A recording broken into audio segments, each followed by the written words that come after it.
mystery genre in which a plot cannot occur in the real world. Usually this is, requires witchcraft or magic, anything type of like Harry Potter, Hunger Games, those type of genres. Five books that we're going to discuss is The Divergent, A Darker Shade of Magic, Grave Mercy, A Court of Thorns, and Red Queen. Alright class, the first story we're going to talk about today is The Court of Thorns. The Court of Thorns is based off of a traditional childhood story called The Beauty and the Beast. I'm sure everyone's heard of that one, right? Yeah, it's pretty classic. The way the story is built, the world is split into two, half humans and half fairy. Each, they stay in their own worlds. They don't really wander too much, but every once in a while they do get out. Our main character in the story is Feyre. Feyre is a 19-year-old, and you can see as her character grows, she's really strong and she's fierce, and she really loves and takes the heart that she needs to take care of her family. Her mom died when she was younger, and she dedicated her to be in charge of her family, to feed and take care of them, make sure they survive. So basically, the way that she went out, she decided that she needs to go gather some food, so she went into the woods, and she kills a wolf. And unfortunately for her, there was a fairy, in which this case is our beast in the story. He arrives, and he demands her life for the life that she took, which was the wolf. He takes her into the magical land, which is the fairyland, and this is only known for humans to go there in legends. No one's really discussed it. No one's been there and came back. So it's kind of a mystery for her as well. The fairy that's with her, always has a mask. He's at the head of the court, and he's really secretive at first. Over time, after she gets over the fact that she's there, she starts to grow, and they start developing a relationship like all stories do. And she eventually starts having a fiery passion to get to know him and get to know and survive this and get out of this. The biggest plot turner in the story is when the ancient wicked shadows grows over the fairyland, and it actually starts taking up, and Feyre decides that she wants to go out and stop it. She doesn't want it to take over. Basically, the whole story is kind of similar to your vampire stories, like your Twilight stories where you have your humans against your vampires, but it's just fairies now against your humans. But you'll see after reading through, just starting to get into the book, it's not one of those long books where you start having a lot of detail and to get into the story. She kind of just gives you the details you need to know to get into the story, and then she starts developing the story throughout, which is really nice. It's not a slow beginning. But she has very well-rounded characters through the story, which is really nice. You grow to know, like, and love the characters that you love, and you grow to hate the ones you're supposed to hate. But that's basically the hits of it. Alright, so the second book we're going to discuss is Grave Mercy. Grave Mercy's main character is Ismay. Ismay is a 17-year-old girl, and the story is basically all about her. She escapes the brutality of an arranged marriage with the help of some nuns. The nuns bring her back to the nunnery, which is the sanctuary, the convent of Saint Mortrine. This nunnery and the sisters are trained assassins. The sisters serve the gods of old, which one of the gods is god of death. And their duty is to go to when someone is ready to die, their duty is to go out and kill them and bring them back to death.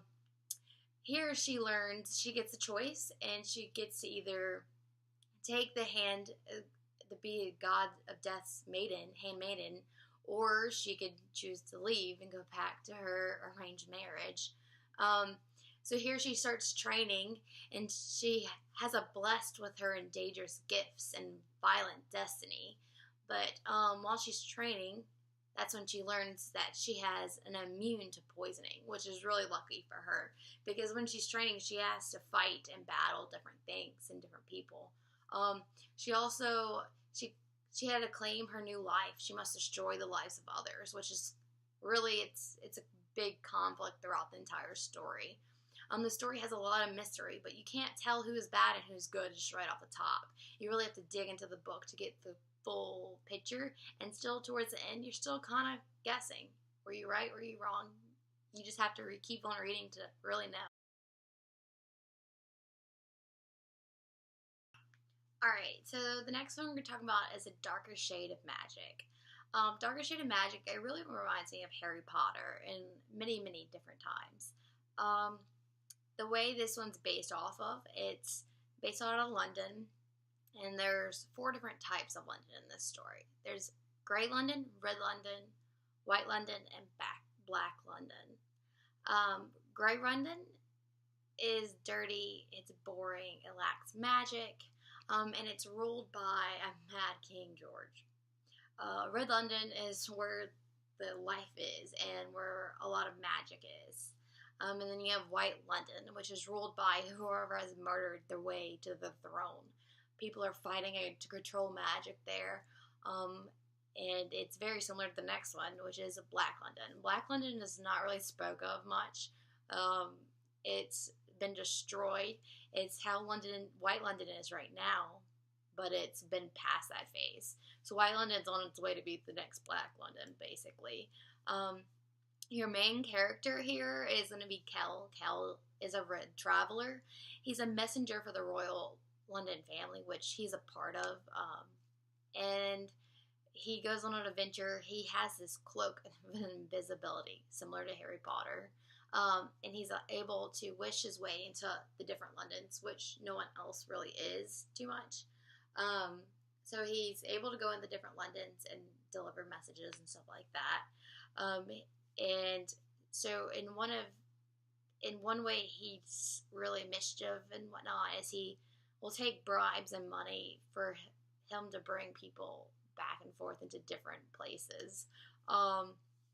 And another thing he does that's really mischief and really bad is he steals the magical like Black London stone, and he only steals half of it though, which is still terrible. And on his way with it, people are finding out, and so throughout the story you see he's fighting off and attacking different people, and he's having to escape, trying to free his way out. On the way on the adventure, he meets another character, Lila, and Lila is on this adventure with him, and she helps him escape and fight other people.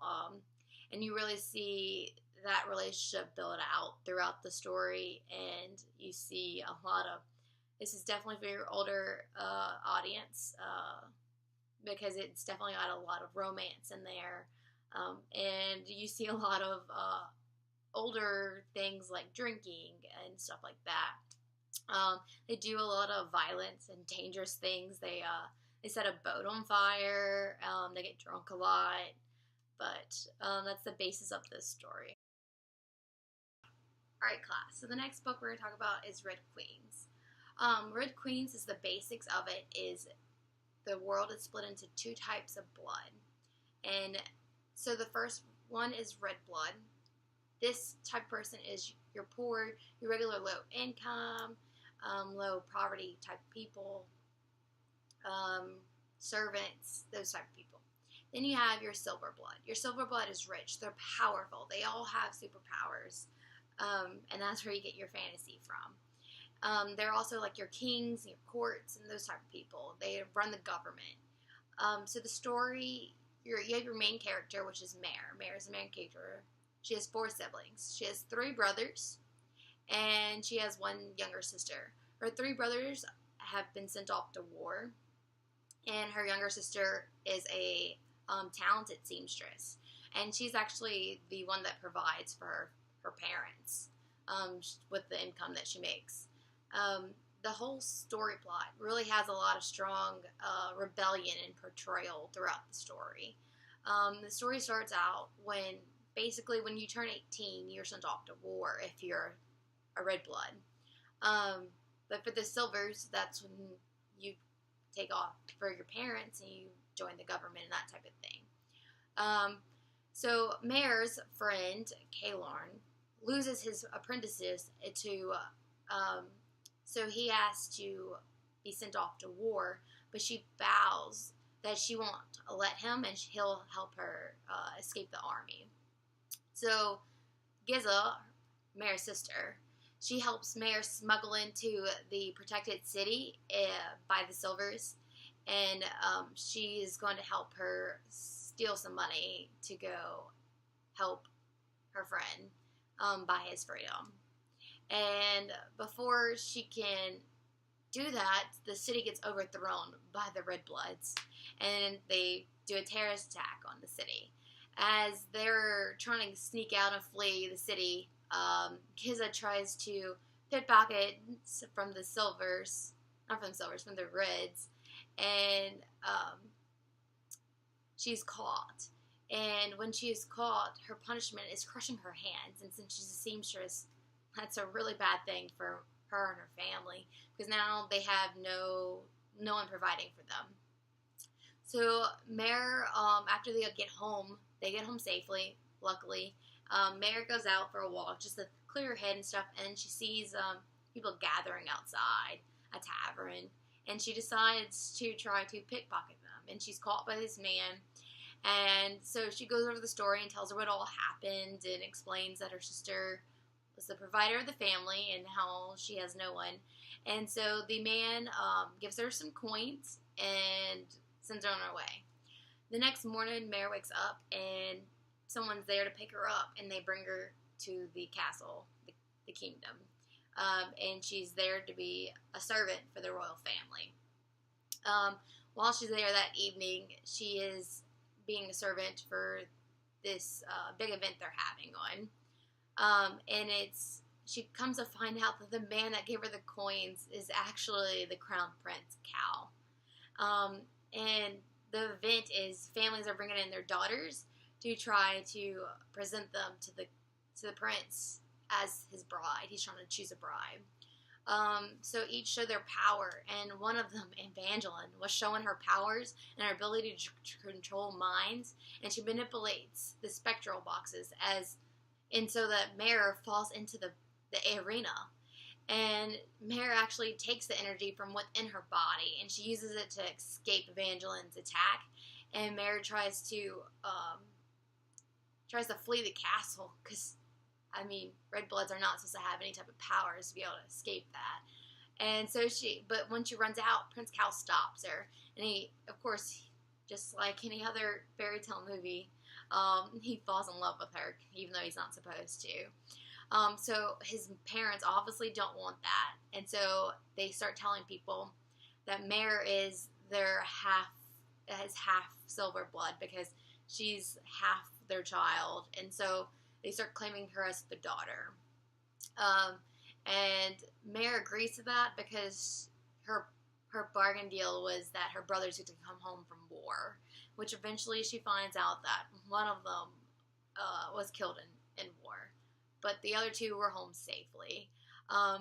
She was sent out and had to try to be a silver lady, and she had to train, and she trained with the uncle Julian. And Julian actually secretly starts teaching her about her powers and that type of deal. And so she goes on and destroys her plans are to destroy the ruling family in a revolution against the ruling class. And that's kind of where the story starts getting really interesting, and a lot of violence and a lot of love conflict starts happening. Alright, so the next story we're going to talk about is Divergent. Some of you may have heard of it. It has been made into a movie. But the movie and the book, they are very similar, but they do have a little bit of differences. But we'll get into that later on. The book is taking place in futuristic Chicago. It starts with 5 fractions, is how people are split up in the book. You have abnegation, which is values selflessness and simple, and they wear like simple gray clothing. You have amenity, which values peace, and they wear red and orange. Then you have dauntless, and they value bravery, and they wear black, and they often have tattoos. You also have Canador, which values honesty, and they wear white. And you have erudite, which values knowledge, and they wear blue. The remaining people are considered fractionless, and they are usually homeless. Our main character in the story is Beatrice. Beatrice is a 16-year-old girl, And you'll see throughout the story, she has a very random, twisted humor. She likes to crack jokes here and there every once in a while. In the story, you at 16 you take a test and you get put into that category. Well, Beatrice, she didn't categorize as just one; she categorized them multiple. And when this happens, that's considered a divergent. And this is not a wanted thing that's in the society. They don't like these people because they're considered that they can't be controlled. So they usually kill them off and that type of thing. Ammunition is her fraction home. That's where she grew up. And when you take this test, you have the choice of staying in the fraction that you were born in or going to the one you tested in. But since she didn't get any single one, she decided to go with Dauntless. And this really shocked everyone because she was really shy and quiet. So when she goes into Dauntless, she starts going through her initiation. Her initiation is her instructor for that is the guy named Four. And throughout the story, you really see their romantic connection going on there. They really help each other in friendship battles and struggles they're going through. And the story is a really intense and it's a very interesting and emotional story, but it's a really great one. I highly recommend this one for sure.